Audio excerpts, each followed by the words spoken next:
जी नमस्ते नमस्ते। सभी का स्वागत है, सभी का स्वागत है। अभी तक मेरी आवाज आज है ना, बहुत सारी विघ्न बाधाएं बहुत सारी ऐसी आ रही है जो नहीं चाहती अपनी क्लास हो, लेकिन क्लास होगी और सीटेट निकलेगा। अभी आवाज सबको आ रही होगी, तो बिना किसी लाग लपेट के जो है ना अपनी क्लास स्टार्ट करेंगे। मैं आपको यही बोल रहा था कि क्लास थोड़ा टेक्निकल इश्यू हो गया था, इसकी वजह से मेरी क्लास समय से स्टार्ट नहीं हो पाई, लेकिन अभी अपनी क्लास स्टार्ट हो चुकी है। तो जल्दी से एक बार सभी लोग जुड़ जाइए, एक बार जल्दी से सभी लोग जुड़ जाइए, क्योंकि बेहतरीन अपनी क्लास प्रारंभ हो चुकी है।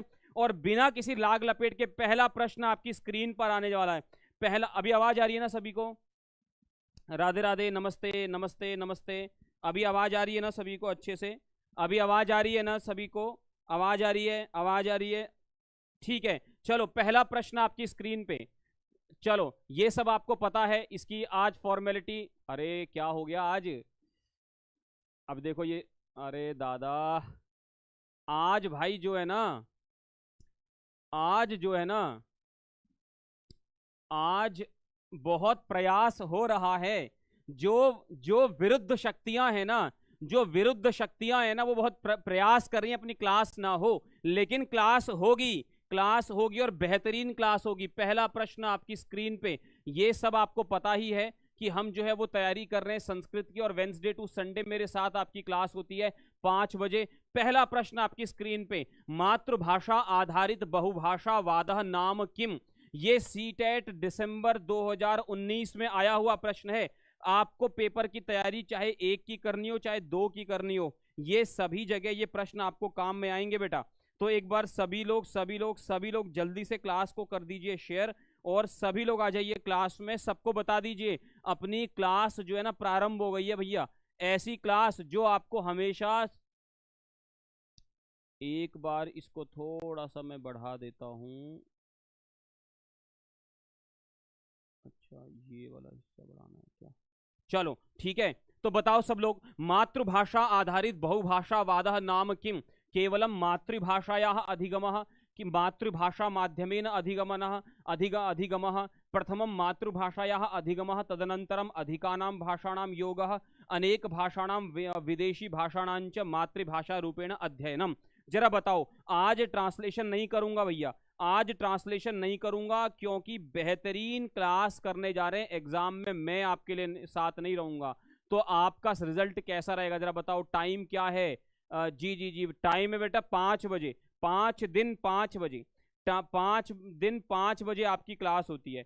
ठीक है जी, ठीक है जी, 5 दिन 5 बजे आपकी क्लास होगी। तो जल्दी से एक बार, जल्दी से एक बार सभी लोग क्लास को शेयर कर दीजिए। देखो, कह रहे हैं कि मातृभाषा आधारित बहुभाषावाद। बहुभाषावाद मतलब बहुत ज्यादा जो है ना, बहुत ज्यादा भाषाओं को सीखना, मतलब बहुत सारी भाषाओं को सीखना। तो सबसे पहले क्या कह रहे हैं, प्रथमम मातृभाषायाः अधिगमः, सबसे पहले मातृभाषा में अधिगमन, और उसके बाद फिर अनेक भाषाओं को योजना। पहले जो मेरी मूल भाषा है, मातृभाषा है, पहले मुझे उसमें शिक्षा मिलेगी 1 से लेकर 8 तक, जैसे कि नई शिक्षा नीति में कहा है। और उसके बाद जो है ना, मैं अनेक भाषाओं को अपने साथ जोड़ता रहूंगा। ठीक है जी, स्वागत है सबका। बहुत बेहतरीन आंसर कर रहे हैं, सबने सही आंसर किया है, सबने सही आंसर किया है। दूसरा, विद्यालयी भाषा शिक्षा नीति ज्ञायते। जो विद्यालयी भाषा शिक्षा नीति है, मतलब विद्यालय पर आधारित जो शिक्षा नीति है, विद्यालय पर जो शिक्षा दी जाती है, उसकी जो नीति है, उसका जो नीति निर्धारण है। टेलीग्राम का नोटिफिकेशन नहीं आता है रितु मिश्रा जी। टेलीग्राम पे जो टैट का चैनल है, उस पर निरंतर मैं नोटिफिकेशन भेजता हूं। मुझसे पहले टेक्स्ट बुक भी उस पर हमारी जो टीम है वो भी भेज देती है। ठीक है जी, ठीक है जी, जरा जल्दी से बता दो, जरा जल्दी से बता दो जी, क्या है सही आंसर? जल्दी से बता दो। आज टाइम नहीं लगाना बेटा, टाइम नहीं लगाना है। ठीक है, आप सबके लिए जो है ना पूरे 30 प्रश्न लेकर के आज प्रश्नों की संख्या बढ़ा दी है। ठीक है जी, बता दो। तो विद्यालयी भाषा शिक्षा नीति को किस नाम से जाना जाता है? क्योंकि ये सीटेट 2019 में आया था प्रश्न, तो बताओ। बहुभाषी शिक्षा, शिक्षायाम भाषा इति, मातृभाषा आधारित बहुभाषावाद इति, या त्रिभाषा सूत्रम। तो विद्यालयी भाषा की शिक्षा नीति किस पे आधारित थी? त्रिभाषा सूत्र पे। यानी कि जो है मातृभाषा, उसके बाद जो है हिंदी और अंग्रेजी भाषा, और उसके बाद जो है एक और भाषा आप चूज कर सकते हैं, उसमें विदेशी भाषाएं भी थी और अपनी भाषाएं भी थी। नहीं नहीं बेटा, यहाँ पे शिक्षा नीति की बात कर रहा है, यहाँ मातृ बहुभाषावाद कैसे आ जाएगा? यहाँ शिक्षा नीति ज्ञायते त्रिभाषा सूत्र के रूप में नहीं जानी जाती थी अपनी शिक्षा नीति, त्रिभाषा सूत्र में। ठीक है, आगे आ जाओ, बिल्कुल टाइम नहीं लगाना। समुच्चय भाषा उपागम, मैं समुच्चय का अर्थ बता, समुच्चय का अर्थ होता है एक साथ, है ना। समुच्चय भाषा उपागम यानी बहुत सारी भाषाओं का जो एकत्रित जो उपागम है उसे क्या कहेंगे? बताओ, सब लोग बताओ, सभी लोग बताओ, सभी लोग बताओ, सभी लोग बताओ। स्वागत है सभी का, सभी का स्वागत है, सभी का स्वागत है, सभी का स्वागत है। जल्दी जल्दी बताओ क्या है आंसर। बिल्कुल टाइम नहीं लगाना बेटा, बिल्कुल टाइम नहीं लगाना है, बिल्कुल टाइम नहीं लगाना है। चलो, तो विद्यार्थिनां भाषा अधिगमः भवति अध्वर ध्वनि ज्ञानानंतरम शब्दानाम अक्षर ध्वनि, अक्षर और ध्वनि के ज्ञान के अनंतर शब्दों का, शब्द समूहों का, वाक्यों का ज्ञान, ये अवधारणा। या विद्यार्थियों की भाषा अधिगमम भवति भाषिक खंडेभ्य अनंतरम ते वर्णानाम अक्षराणाम च बोधम कुर्वन्ति, ये अवधारणा। या फिर भाषा अधिगम आरंभ भवति लघुतमेन एकेकेन वर्णमालायाः अक्षरेण इति अवधारणा। या सर्वाः भाषा समान मार्गेण एवं अधिगम्यन्ते, सभी भाषाएं समान रूप से उनको जाना जाता है, ये। तो क्या रहेगा जी? तो विद्यार्थिनां भाषा अधिगमः भवति भाषिक खंडेभ्य अनंतरम ते वर्णानाम अक्षराणाम च बोधम कुर्वन्ति। देखो, सबसे पहले वर्णों का बोध होगा, वर्णों का, अक्षरों का बोध होगा, यानी कि पहले हम अक्षरों को जानेंगे, फिर शब्द को जानेंगे, शब्द से वाक्य बनेंगे, वाक्य से जो है क्या बनेगा? वाक्य से महावाक्य बनेगा। समझ गए जी? तो क्वेश्चन नंबर जो है ना, ये इसका क्वेश्चन नंबर 3 का जो है वो आंसर आपके लिए क्या है कि समुच्चय उपागम पूछ रहा है ना बेटा, समुच्चय उपागम। तो जब तक आप अक्षरों को मिलाओगे नहीं तब तक समुच्चय कैसे होगा? ठीक है, ठीक है, ठीक है जी। तो सभी लोग बताओ, सभी लोग बताओ। चलो आगे आ जाओ, बहुत सही आंसर कर रहे हैं काफी लोग। भाषा अधिगमार्थम कंठस्थीकरणम, कंठस्थीकरणम अंग रूपेण भाषण शिक्षणस्य कह उपागमः स्वीकरोति। जल्दी जल्दी बताओ, भाषा अधिगम के लिए कंठस्थीकरण एक अंग रूप में भाषा शिक्षण का कौन से उपागम को स्वीकार करता है? जरा जल्दी से बता दो, जल्दी से बता दो, जल्दी से बता दो। यहां पे कंठस्थीकरणम भाषा अधिगम के लिए कंठस्थीकरण अंग रूपेण भाषा शिक्षणस्य कह उपागमः स्वीकरोति। बताओ, ये जो है ना भाषा शिक्षण के लिए कह रहा है, लैंग्वेज बोलने के लिए नहीं कह रहा है, बोलने के लिए नहीं बोल रहा है। केवल और केवल क्या है ना, केवल उसके अधिगम के, उसके मतलब उसके लिखित स्वरूप की बात कर रहा है। तो सही क्या हो जाएगा? व्याकरणानुवाद पद्धति। आपको कंठस्थीकरण रट्टा मारना है तो व्याकरण रट लीजिए और बढ़िया हो जाएगा। आप व्याकरण रट लीजिए और बढ़िया हो जाएगा। समझ गए? अगर कंठस्थीकरण करना है, रटना मानना है, तो व्याकरण रट लीजिए, चीज आ जाएंगी। समझ गए? आगे आ जाओ। काव्या एका भाषा शिक्षिका अस्ति, काव्या एक भाषा शिक्षिका है, लैंग्वेज टीचर है। सा विषयानुगुणम शब्दानाम आहरणम कर्तुम तेषाम सहगामी शब्दानाम च आहरणम कर्तुम छात्र निर्दिशति। जब एक विषय के शब्दों का आहरण करने के लिए वो सहगामी शब्दों का भी आहरण करने में छात्रों को निर्देश देते हैं। ये योजना को क्या कहेंगे? कहने का अर्थ क्या है? जैसे मैं आपको बताता हूं कि जैसे आहरण शब्द को ही ले लो। अब आहरण शब्द सपोज आपको समझ में नहीं आया तो मैंने इसके सहगामी शब्द बता दिए। जैसे मैंने कहा बेटा स्वीकरोति, स्वीकार करना, है ना, स्वीकार करना, स्वीकार करना, है ना, या जो है वो लेना।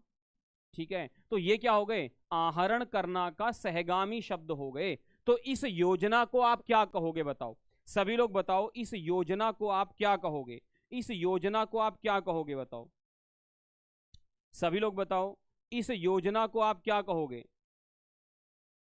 जी, इस योजना को आप क्या कहोगे? भाई देखो, जी जी जी बताओ, इस योजना को क्या कहोगे? क्लास को एक बार शेयर भी कर दो सभी लोगों के साथ, जो लोग रह गए हैं, जो लोग अभी नहीं आए हैं, उनको ही पता चल जाए अपनी बेहतरीन क्लास हो रही है जी, अपनी बेहतरीन क्लास हो रही है। देखो, जब मैं एक शब्द विषय के अनुगुण शब्दों का आहरण करने के साथ साथ मैं जब सहगामी शब्दों को भी ले रहा हूं ना, तो बेटा इसका अर्थ है, देखो, विन्यासः, शब्दजालः, शब्द क्रीड़ा, शब्द निर्माण। देखो शब्द निर्माण व्याकरण के अंतर्गत होगा, ये व्याकरण में होता है। शब्द क्रीड़ा क्या होती है? शब्द क्रीड़ा होती है उसमें, शब्द क्रीड़ा किसमें होती है? शब्द क्रीड़ा होती है जैसे अंताक्षरी खेलते हैं ना, अंताक्षरी, तो अंताक्षरी में जो है ना वो शब्द क्रीड़ा होती है। शब्द क्रीड़ा मतलब शब्दों से खेलना, ये अंताक्षरी। शब्द का जाल किसमें होता है? शब्द जाल एक प्रकार से डिक्शनरी टाइप है, तो क्या है? विन्यास। विन्यास मतलब सजाना। आप एक शब्द के साथ उसके बाकी अक्षरों को भी लिख रहे हैं, आप सजाने का काम कर रहे हैं, आप अपने ज्ञान को बढ़ा रहे हैं। समझ गए जी? समझ गए? सभी को समझ में आ रहा है? तो भैया क्लास को एक बार आप लाइक भी तो कर दो, एक बार क्लास को लाइक भी तो कर दो। आप क्लास को देखो, लाइक बहुत कम लोगों ने किया हुआ है, बहुत कम लोगों ने क्लास को लाइक किया हुआ है, तो फिर ऐसे कैसे चलेगा बताओ? हैं? सभी लोग क्लास को लाइक भी तो करो, तभी तो पता चले। ठीक है, चलो आगे आ जाओ। छात्राणाम भाषा दक्षता परीक्षणम कर्तुम शिक्षिका एकम प्रश्न पत्रम प्रस्तौति। देखो बच्चों में भाषा दक्षता, लैंग्वेज के प्रति जो उनकी दक्षता है, वो उनका जो कौशल है कि वो कितने दक्ष हैं, ऐसा परीक्षण करने के लिए शिक्षिका एक प्रश्न पत्र प्रस्तुत करती है, जिसमें सा प्रत्येकम पंचमम पदम प्रत्याहृत्य परिच्छेदम ददाती। वो हर पांचवें पद को प्रत्याहृत यानी कि लेकर के परिच्छेद देती है। छात्रान पंचमम तत्रिक्त स्थानम पूरयितुम छात्रा निर्दिशति। मतलब क्या होता है ना कि एक क्या है कि एक प्रश्न पत्र है, उसमें 1 2 3 4 5 6 ऐसे लिखा हुआ है। तो ये जो है ना देखो 1 2 3 4 5, ये पांचवा रिक्त छोड़ दिया, यहाँ पे कुछ लिख दिया, यहाँ कुछ लिख दिया, यहाँ कुछ लिख दिया, यहाँ कुछ लिख दिया, यहाँ कुछ लिख दिया, यहाँ छोड़ दिया, यहाँ लिख दिया, यहाँ लिख दिया, यहाँ लिख दिया, यहाँ लिख दिया, यहाँ लिख दिया और यहाँ छोड़ दिया। तो ऐसे कर रही है वो। तो ये परीक्षा की कौन सी विधि है जरा बताओ? ये परीक्षा की कौन सी विधि है? इसका नाम आपने सुना होगा, इसका नाम आपने सुना होगा। गुड इवनिंग सर, आज मेरा फर्स्ट क्लास है संस्कृत का और मुझे कुछ भी समझ में नहीं आ रहा है, प्लीज थोड़ा एडवाइस दिया कि शुरुआत से क्लास करना होगा क्या? बेटा देखो, मैंने इससे पहले ना NCERT की जो 6ठी क्लास की पुस्तक है ना, वो 6ठी क्लास की पुस्तक पिछले 2 महीने में मैंने उसका गद्य पद्य सारा कराया है क्लास में। तो उस गद्य पद्य कराते समय मैंने आपको व्याकरण के सारे टूल्स बताए हैं कि आप शब्द रूप कौन से याद कर लो, आप धातु रूप कौन से याद कर लो, आपको प्रत्यय कौन सा पढ़ना है, ये सब मैंने बताया है। तो उससे आपका व्याकरण स्ट्रांग होगा। आज मेरी पेडागोजी की पहली क्लास है, तो अब मैं देख रहा हूं कि आपकी गति कितनी बढ़ रही है। मैं साथ साथ विषय भी आपको बताता रहूंगा, ठीक है? जिनकी भी पहली क्लास है उनका स्वागत है। तो बेटा इसको कहते हैं क्लोज परीक्षा। क्या कहते हैं बोलो इसको? इसे कहते हैं क्लोज परीक्षा। बच्चे को एकदम जो है ना वो मतलब 5 चीजें मैंने बता दी, एक मैं आपसे पूछ रहा हूं, तो बच्चे के पास ऑप्शन नहीं है ज्यादा, इसलिए इसको कहते हैं क्लोज परीक्षा। इसका उन्होंने नाम चेंज नहीं किया। अगर मैं संस्कृत में इसका नाम चेंज करने लगा तो फिर क्या होगा आपके लिए? आपके लिए फिर क्या होगा? फिर जो है ना वो अर्थ नहीं आएगा। इसका नाम है, कभी संज्ञाएं चेंज नहीं होती। हाँ बिल्कुल आप सही कह रहे हैं, मैं आपकी बात जी जी जी। मेरी क्लास होती है बेटा 5 बजे, 5 दिन 5 बजे मेरी क्लास होती है, 5 दिन 5 बजे मेरी क्लास होती है। समझ गए जी? 5 दिन 5 बजे मेरी क्लास होती है। तो चलो एक बार सब लोग जल्दी से आ जाओ, जल्दी से आ जाओ और बताओ अगले प्रश्न का आंसर। हाँ 5 बजे 5 दिन 5 बजे वेंसडे टू संडे, ठीक है? Wednesday to Sunday. आगे आ जाओ। संभाषण समये उचितेन उच्चारणेन सह समुचित शब्दानाम समुचित क्रमेण प्रयोगा। देखो संभाषण के समय उचित प्रकार से, उचित उच्चारण के साथ सही शब्दों का सही प्रकार से प्रयोग। देखो संभाषण के समय सही समय पर सही शब्दों का सही प्रयोग, सही समय पर सही शब्दों का सही प्रयोग, उचित समय पे उचित शब्दों का उचित प्रयोग। इसको आप क्या कहोगे? संकेत भाषा, संभाषण प्रक्रिया, भाषा व्यवहार या प्रयोगाधारित भाषा? क्या कहोगे? क्या कहोगे जरा बताओ सभी लोग, क्या कहोगे? क्या कहोगे बताओ? सभी लोग बताओ, सभी लोग बताओ क्या कहोगे? इसको क्या कहोगे? सही उचित शब्दों का उचित समय, विन्यास अर्थ होता है सजाना, जोड़ सजाना, मतलब कहते तोल तोल के बोलना, दैट इज कॉल्ड विन्यास। समझ गए? समझ गए जी? चलो तो इसे क्या कहेंगे? संभाषण प्रक्रिया। ये संभाषण की प्रक्रिया है। देखो भाषण प्रक्रिया नहीं लिखा, अगर मैं भाषण प्रक्रिया लिखता ना, सिर्फ भाषण प्रक्रिया, तो भाषण का अर्थ होता है कुछ भी बोलना, कुछ भी बोलना, ठीक है, कुछ भी बोलना। पर यहां मैं कुछ भी बोलना की बात नहीं कर रहा हूं, यहां मैं संभाषण की बात, संभाषण मतलब अच्छी प्रकार से, है ना, उचित समय पर, उचित समय पर।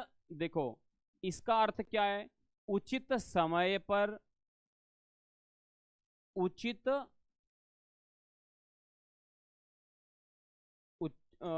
उचित उच्चारण और उचित क्रम।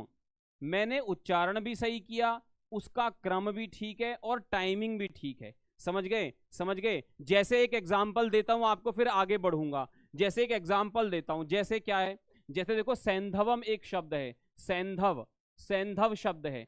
तो सैंधव शब्द के दो मीनिंग है, एक का अर्थ होता है नमक, और एक का अर्थ क्या होता है, एक का अर्थ होता है नमक और एक का अर्थ होता है घोड़ा, मतलब घोड़ा। दोनों इसका अर्थ होता है, सैंधव का अर्थ होता है नमक और सैंधव का अर्थ होता है घोड़ा। अब एक बात बताओ, आपको शब्द का ये उचित शब्द भी है, उचित शब्द है, और आपने क्रम भी उचित रखा कि आपने कहा सैंधवम आनय, सैंधव लाओ, सैंधवम, सैंधवम आनय, सैंधव लाओ। आपने इसका क्रम भी सही रखा और आपने उचित शब्द भी रखा। लेकिन सोचो अगर उचित समय नहीं है, सपोज देखो एक इसका अर्थ होता है नमक और इसका अर्थ घोड़ा भी होता है। अब सोचो कोई व्यक्ति भोजन कर रहा है ना, कोई व्यक्ति भोजन कर रहा है, उसने कहा, उसने, आवाज आ रही है ना बेटा, आवाज आ रही है ना, देखो मेरा भौंपू तो बहुत तेज बज रहा है, आवाज मेरे हिसाब से ठीक है। एक बार थोड़ा इसको, एक बार आप, है ना, मेरी आवाज ठीक है, हाँ मेरी तो ठीक है। अब देखो उचित समय क्या होता है, देखो उचित समय क्या होता है, जैसे सैंधव का अर्थ नमक भी है घोड़ा भी है, समझ गए। अच्छा, कोई व्यक्ति भोजन कर रहा है, उसने कहा सैंधवम आनय, सैंधव लाओ, और आप घोड़ा लेकर के आ गए, तो ये सही उचित, ये उचित समय नहीं है ना, ये उचित समय नहीं है इसके इस वाले अर्थ का प्रयोग करने का। और कोई व्यक्ति जो है ना वो युद्ध में लड़ रहा है ना, युद्ध हो गया, आक्रमण हो गया, उसने कहा सैंधवम आनय, आप नमक की थैली ले आए, और तो वो क्या कहेगा बेचारा, कहेगा ले मल दे, मेरे जख्मों पे मल दे, ऐसा कहेगा ना। इसलिए सही समय पर सही प्रयोग होना चाहिए, उसे ही संभाषण प्रक्रिया कहा जाएगा। आगे आ जाओ बेटा। कथा कथनम एकम शिक्षण शास्त्रीयम उपकरणम अस्ति। कथा को कहने का एक शिक्षण शास्त्रीय उपकरण है, उसका उपयोग किया जाता है। कब किया जाता है जरा बताओ। श्रवण विधौ छात्रान् नियोजयितुं, छात्राणां संभाषण कौशलस्य विकासार्थम, भाषा साहित्य कौशलस्य विकासार्थम, या कक्षायाम अनुशासनम पालयितुम। क्यों उसका प्रयोग होता है जरा बताओ। क्या हुआ, वॉइस नहीं आ रही क्या बेटा? वॉइस तो अच्छी आ रही है, वॉइस तो अच्छी आ रही है, फिर क्या हुआ? Hello hello hello hello. अच्छा हाँ, आवाज़ कम हो गई बेटा, थोड़ा सा रुक जाओ एक second. Hello hello hello hello hello hello hello, अभी आ रही है बेटा? अभी आवाज़ अच्छी आ रही है? हैं जी, एक बार सब लोग बताओ, अभी तो आवाज़ अच्छी आ रही है ना? अभी आवाज़ ठीक आ रही है? अब मैंने थोड़ा सा इसका लेवल बढ़ा दिया है, आवाज़ अच्छी आ रही है ना? अब एक बार सभी लोग कमेंट करके बताओ, आवाज़ अच्छी आ रही है? आवाज़ अच्छी आ रही है? अभी आवाज़ ठीक आ रही है? जरा बताओ, पहले बताओ आवाज़ ठीक आ रही है? आवाज़ मैंने थोड़ा सा इसका लेवल चेंज किया है, तो आवाज़ सही आ रही है? हैं जी, आवाज़ सही आ रही है? आवाज़ सही आ रही है बताओ, ठीक आ रही है ना आवाज़? बढ़ी, मतलब पहले से बढ़ी आवाज़, पहले से बढ़ी ना आवाज़? ठीक है ना? आवाज़ ठीक है ना? बहुत बढ़िया बहुत बढ़िया बहुत बढ़िया बहुत बढ़िया। चलो चलो, तो अब बता दो बेटा एक बार, जरा एक बार बता दो, एक कथा कहना एक शिक्षण शास्त्रीय उपकरण है, तो उसका प्रयोग कब होगा? देखो कथाएं आप कब करते हो? कथाओं का प्रयोग कब होता है? कथा का प्रयोग होता है भाषा साहित्य में, यानी साहित्य में होता है। जब हम कोई कहानियां सुनते हैं वो किसका भाग होती है? साहित्य का। तो भाषा साहित्य कौशलस्य विकासार्थम, जब हम भाषा साहित्य के कौशल का विकास करते हैं तो उसके लिए जो है ना वो प्रयोग होता है, भाषा साहित्य के कौशल के विकास के लिए प्रयोग होता है। समझ गए जी? समझ गए? समझ गए सब लोग? तो यहां पर सही आंसर क्या है? सी। ठीक है, आगे आ जाओ। ससंदर्भम व्याकरणम नाम। ससंदर्भम का अर्थ हो गया संदर्भ सहित।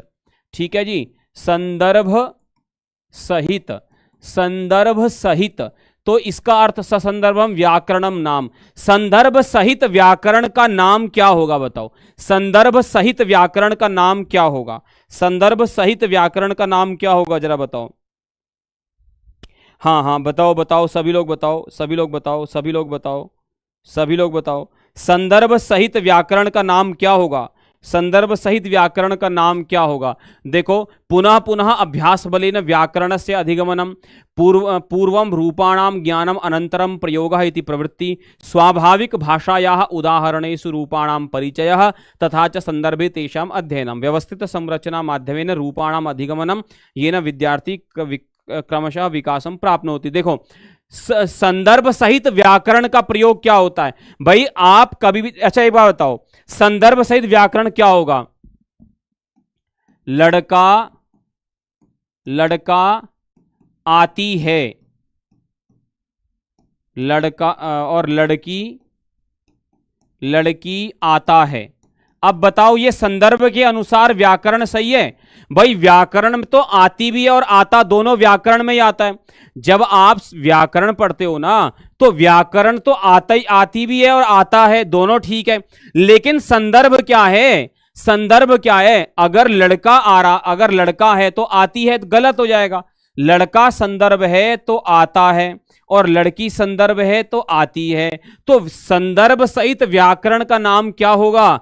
कि स्वाभाविक उदाहरणेषु रूपाणाम परिचयः और संदर्भे तेषाम अध्ययनम, संदर्भ के साथ उनका अध्ययन, है ना। बैलगाड़ी जा रहा है, कभी आपने सुना बैलगाड़ी जा रहा है? नहीं, बैलगाड़ी जा रही है। और ट्रक आ रही है, सुना, ट्रक आ रहा है, बैलगाड़ी जा रही है। और एक एग्जाम्पल बताऊं? बोलो, एक और एग्जाम्पल बता दो, एक और एग्जाम्पल बताओ, बोलो एक और एग्जाम्पल बताओ, संस्कृत में बता दो, मैं लिखता हूं। देखो, अग्नि, चलो हिंदी में बताता हूं, अग्नि से सींचता है, सींचता है, अग्नि से सींचता है। अच्छा एक बात बताओ, अग्नि से सींचता है, इसके यहां पे किसी का भी नाम लिख दो, यहां पे किसी का भी नाम लिख दो, यहां पे लिख दो, यहां पे लिख दो पूजा कुमारी, पूजा कुमारी अग्नि से सींचती है।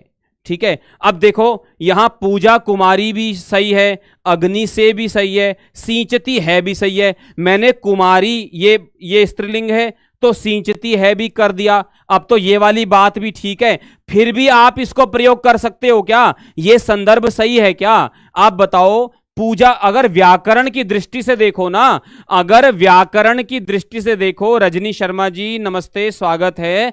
अगर व्याकरण की दृष्टि से देखो तो ये सही है, पूजा कुमारी अग्नि से सींचती है। सींचना जो है वो क्रिया है और अग्नि ये करण है और जो है पूजा कुमारी करता है, तो कोई इशू नहीं है। लेकिन एक बात बताओ, कोई अग्नि से सींच सकता है क्या? अग्नि से सींचा जाता है क्या? जल से सींचा जाता है, पानी से सींचा जाता है। तो यद्यपि देखो ये व्याकरण के तौर पर ये वाक्य सही है, लेकिन फिर भी ये संदर्भ के अनुसार नहीं है, स्वाभाविक भाषा या उदाहरण नहीं है, ये स्वाभाविक नहीं है। अग्नि का स्वभाव है सींचना, बताओ, अग्नि का स्वभाव है सींचना। अग्नि से कोई नहीं सींचता, जल से सब सींचते हैं। इसलिए अगर व्याकरण की दृष्टि में देखोगे तो ये ठीक है, लेकिन संदर्भ के अनुसार नहीं है, इसलिए संदर्भ के अनुसार व्याकरण का प्रयोग होना चाहिए। तो अग्नि की जगह पे आपको क्या लिखना पड़ेगा? जल से। समझ गए जी? आगे आ जाओ बेटा। अधोलिखितेषु कस्य कौशल विकासार्थम लेखनम इत्यस्मिन् ग्रहणम न भवेत्। इनमें से किसके लेखन के लिए, किसके कौशल विकास के लिए लेखनम, ये इसका ग्रहण नहीं होगा। इनमें से वो कौन सी चीज है जिसके विकास के लिए लेखनम ऐसा शब्द का प्रयोग नहीं होगा? एक बार सब लोग बता दो बेटा, जल्दी से बता दो, जल्दी से बता दो, वो कौन सी चीज है जिसके लिए आप लेखनम ऐसा प्रयोग नहीं करोगे? जरा बता दो जल्दी से। और क्लास को सब लोग लाइक कर दो, अभी सबने लाइक नहीं किया है, अभी सबने लाइक नहीं किया है। जरा बताओ बताओ बेटा। क्लास का टाइम है शाम को 5:05, 5 बजे 5 दिन, बुधवार से रविवार। ठीक है जी? Wednesday to Sunday, Wednesday to, ये टेलीग्राम है ना मेरा, Sanjay Dutt sir underscore textbook, Sanjay Dutt sir underscore textbook, इस टेलीग्राम को ज्वाइन कर लीजिए। वेंसडे टू संडे 5 बजे है जी टाइम, 5 बजे, वेंसडे टू संडे 5 बजे, वेंसडे टू संडे 5 बजे इसका समय है। ठीक है जी? तो बताओ क्या है, क्या है? देखो, किस चीज के लिए, किसके कौशल विकास के लिए आप लेखनम ऐसा प्रयोग नहीं कर सकते? व्याख्या समये टिप्पणी अरे देखो, सब एक ऐसे लगा रहे हो। टिप्पणी में लिखना नहीं पड़ेगा क्या आपको? आपको टिप्पणी में लिखना नहीं पड़, टिप्पणी संकलन तो लिखने से ही होता है, लेखनम है वो। और टिप्पणी संकलन कौशल विकास है। आपके सामने कोई भाषण दे रहा है, आप उसको नोट कर रहे हो, उसकी टिप्पणी लिख रहे हो, वो तो आपका कौशल विकास है, सही चीज है वो तो। पठन समय टिप्पणी लेखनम, ये भी अच्छी बात है। आप पढ़ते पढ़ते नोट्स नहीं बनाते, तो ये भी टिप्पणी लेखन है। सारांश लेखनम, आपने बहुत बड़ा कोई पाठ पढ़ा, आप उसका भी तो सारांश लेखन करते हो। तो इस तीनों का संबंध कौशल के विकास से है, यानी लेखन कौशल के विकास से है। मैं यहां पे शब्द लिख देता हूं, लेखन। लेखन कौशल के विकास के लिए जो है, इन तीनों का संबंध लेखन कौशल के विकास के साथ है। लेकिन किसी कार्यक्रम के लिए योजना पत्र लेखन, आप कोई कार्यक्रम कर रहे हो, हलवाई का कितना लेगा, टेंट वाला कितना लेगा, बैनर वाला कितना लेगा, उसके बाद बैंड वाला कितने लेगा, भोजन वाला कितना लेगा, ये आपके लिखने के कौशल का विकास है क्या? इसका लेखन कौशल से विकास नहीं है, क्योंकि लेखन कौशल का संबंध औपचारिक लेखन से हम बात करते हैं। औपचारिक लेखन, औपचारिक लेखन के अंतर्गत ही ये वस्तु आती है, जबकि ये तीनों औपचारिक लेखन है। कस्यचित किसी कार्यक्रम के लिए एक योजना बनाना, ये अनौपचारिक है, ये अनौपचारिक है, अनौपचारिक लेखन है ये। इसके लिए ऐसे, इसलिए इसके लिए ये कौशल विकास के लिए नहीं है। समझ गए? समझ गए? समझ गए? ये जो ऊपर वाला हिस्सा है ना, बस ये बल्ब जला के रखना है। प्रश्न बड़े सरल हैं मेरे, प्रश्न बहुत सरल हैं, पहले के प्रश्न पत्रों में आए हुए हैं। ठीक है जी? ठीक है, वही तो मैं कह रहा हूं बेटा। कौशल विकास का प्रयोग किसके लिए? लेखनम नहीं होना चाहिए भाई। ये तीनों औपचारिक हैं, इसलिए ये तो कौशल विकास है, लेकिन इसके लिए आप लेखनम इस शब्द का प्रयोग नहीं कर सकते, क्योंकि ये अनौपचारिक लेखन है। हमेशा जब भी हम 4 प्रकार के अपने जो है वो भाषा कौशल को पढ़ते हैं ना, तो उनका संबंध औपचारिक शिक्षण से होता है, अनौपचारिक से नहीं होता। समझ गए? कहां चलेगी? आगे आ जाओ, आगे आ जाओ। चलो, पाठ्य पुस्तक निर्मातारः वृत्तपत्र पत्रिकादि मूल लेखेभ्यः पाठान कविता वर्णनानि समाहृत्य पाठ्य पुस्तकेषु नियोजयन्ति किमर्थम। कह रहे हैं कि आपकी जो टेक्स्ट बुक होती है ना, उस टेक्स्ट बुक में जो है वो मूल लेखों से पाठों को जोड़ते हैं, कविताएं लिखते हैं, अलग अलग वर्णन लिखते हैं, है ना। ये पाठ्य पुस्तकों में, जैसे आपकी पाठ में 2 कविता हो गई, 2 पाठ हो गए, एक प्रेरक कथा हो गई, है ना, एक जो है वो जो है कहानी हो गई, ऐसे जोड़ करके पूरी किताब बनाते हैं। तो ये इसका उद्देश्य क्या है? किमर्थम, क्यों करते हैं ऐसा लोग? तेषु विश्वसनीया स्वाभाविकी च भाषा विद्यते, पाठ्यपुस्तक निर्मातृभ्यः तानि रोचन्ते, अभ्यास प्रश्नानां निर्माणं तेषाम् उपयोगिता भवति, तानि पठनार्थम उपयोगीनि भवन्ति। जरा बता दो जरा। हाँ, श्रवणम, भाषणम, पठनम, लेखनम। बहुत बढ़िया, बहुत बढ़िया, बहुत बढ़िया। तो बताओ ये सब क्यों लिखा जाता है? आपके पेपर में ना, आपके पेपर में राजा हरिश्चंद्र की कहानी होती है कि राजा हरिश्चंद्र हमेशा सच बोलते थे। तो राजा हरिश्चंद्र की कहानी आपके पाठ में क्यों लगाई जाती है? आपके पाठ में एक राजा था, वो गांव में रहता था, वो ऐसा था, ये सब क्यों बताया जाता है? क्योंकि बेटा इसमें स्वाभाविकी भाषा विद्यते, स्वाभाविक भाषा है इसमें स्वाभाविक भाषा है। तो आपको भी स्वाभाविक भाषा से परिचय हो जाए आपका, इसके लिए ये सब चीजें लगाई जाती हैं। देखो जहां भी स्वाभाविक भाषा, जहां स्वाभाविक शब्द, मैं कुछ शब्द आपको बताता हूं, जैसे स्वाभाविक शब्द आ जाए, ठीक है, चाहे प्रेरक शब्द आ जाए, चाहे जो है वो प्रेरणा शब्द आ जाए, ठीक है, और जो है वो विश्वास शब्द आ जाए, ठीक है, ये शब्द, ऐसे शब्द जहां पे होंगे ना, समझ लेना उनका संबंध डायरेक्ट जो है ना वो बच्चे के साथ है। समझ गए जी? समझ गए? समझ गए सब लोग? बताओ। चलो आगे आ जाओ, आगे आ जाओ, आगे आ जाओ। शिक्षकः एकं पाठं स्वगत्या पठति, विद्यार्थिनः समूहेषु विभज्य मुख्य बिंदून् आदाय पाठस्य पुनर्निर्माणं कुर्वन्ति, एवं विधम कार्यम। ये कैसा कार्य है? शिक्षक एक पाठ को अपनी गति से पढ़ता है, विद्यार्थी समूह में बट करके मुख्य बिंदुओं को लेकर के पाठ का पुनर्निर्माण करते। जैसे एक टीचर है, वो क्लास में कल्पना जी नमस्ते, एक टीचर है क्लास में, वो एक पाठ पढ़ता है अपनी गति से, नॉर्मल जैसे टीचर पढ़ते हैं, बाकी बच्चे क्या करते हैं, उस पाठ को सुनते हैं और फिर ग्रुप्स में डिवाइड होके उसी पाठ को फिर से लिखते हैं।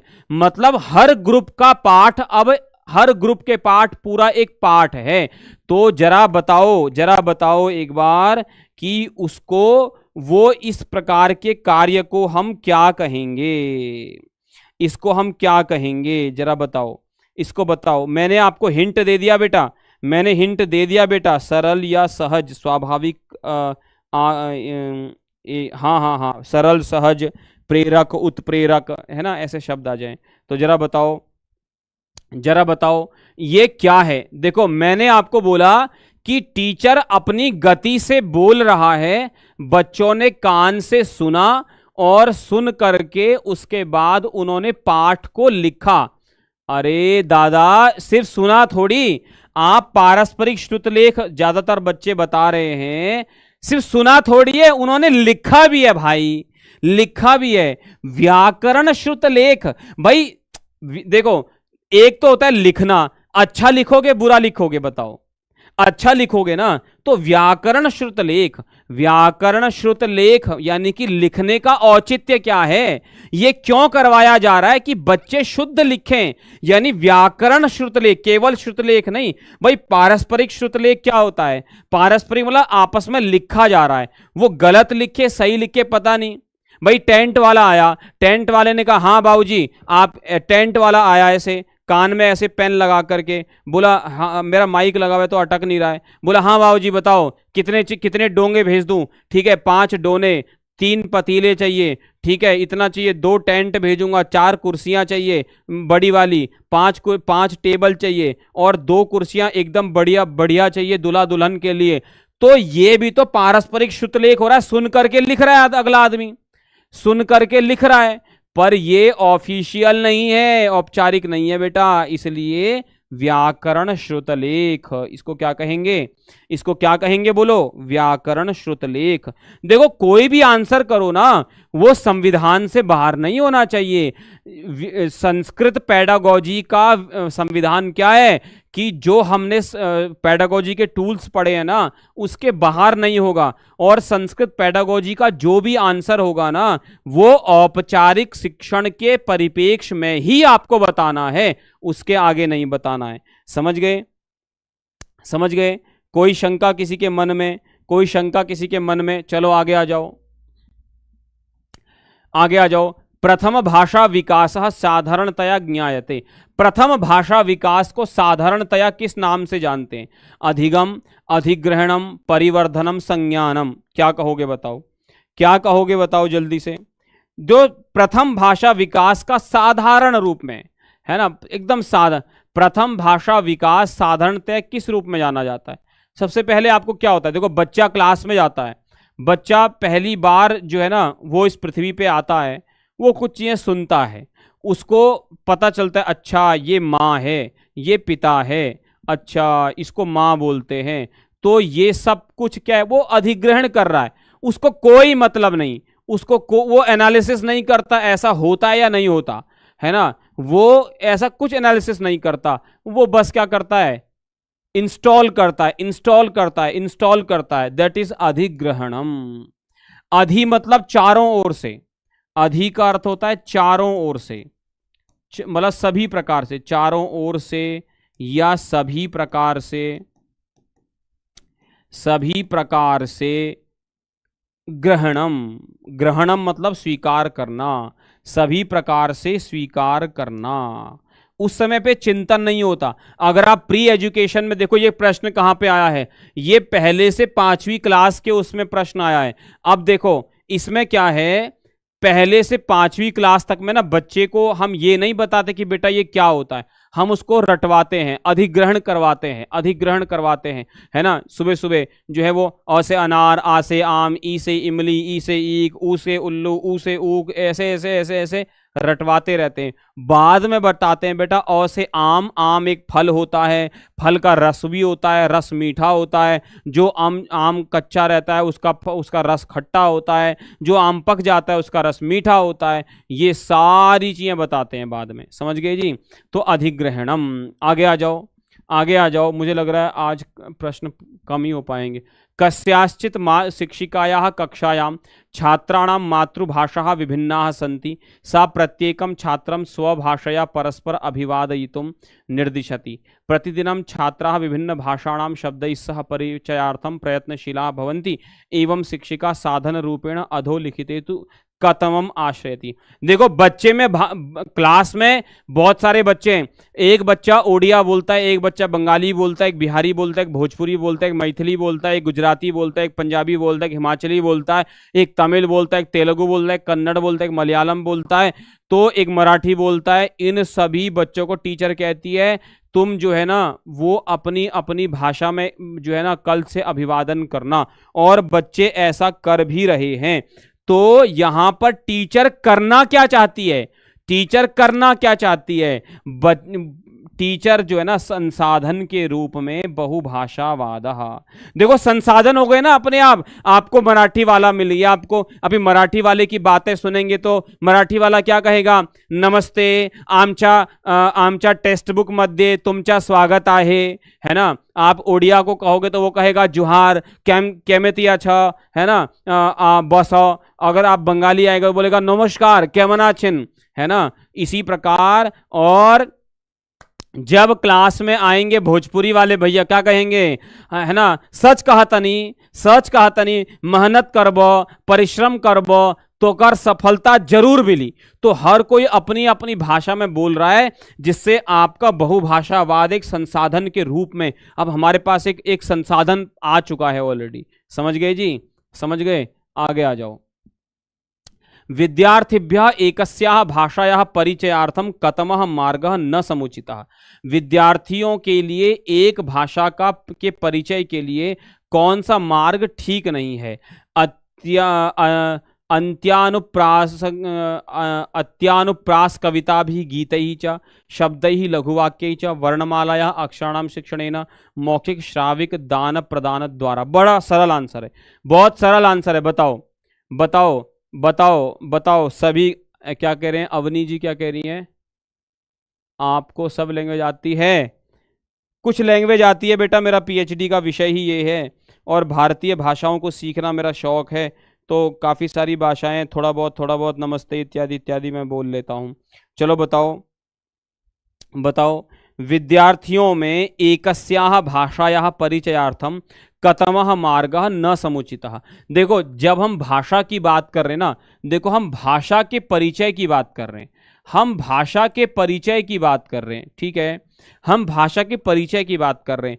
तो भाषा कैसे होगी, भाषा किस पर आधारित होगी, शब्दों पर, ठीक है ना, शब्दों पर। लेकिन अक्षर का कोई मीनिंग नहीं होता। अगर मैं आपसे कहूंगा क, तो इसका कोई मतलब है, कोई मतलब है क का, कोई मतलब नहीं है। लेकिन अगर मैं कहूं क के आगे अगर मैं कहूं कल, तो इसका अर्थ आप समझ जाओगे टुमारो। अगर मैं इसके आगे म लगा दूं कल म, तो इसका अर्थ हो जाएगा लेखनी। समझ गए।